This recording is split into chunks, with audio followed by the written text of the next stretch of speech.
Hello and welcome to Smooth Fusion Sitefinity tutorial. In today's video, I'm going to show you how to personalize widgets using user segments from the personalization feature.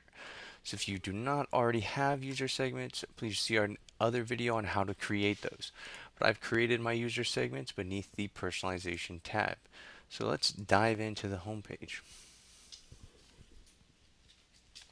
Now at this time there is no personalization on the page yet, but to add personalization to the widgets you simply select More, Add Personalized Version, select your user segment, and then make your alteration for that segment for the widget, save, and now you can see here that I have options for not specified, which is for default users, and the personalized version, and I can navigate between the two and you can see that copy change.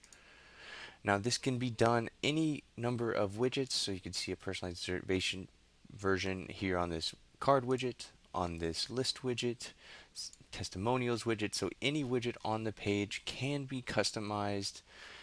And so now that we have customized our widget, we will publish the page and we will navigate to the front end.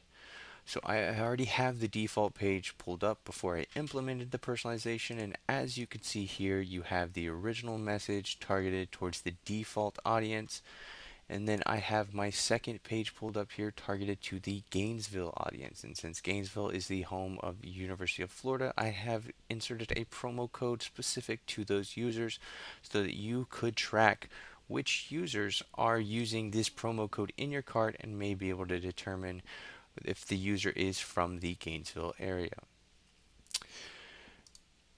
So for more Sitefinity tips and tricks, please follow us on YouTube, or check out our blog, or follow us on Twitter and Facebook. Thanks.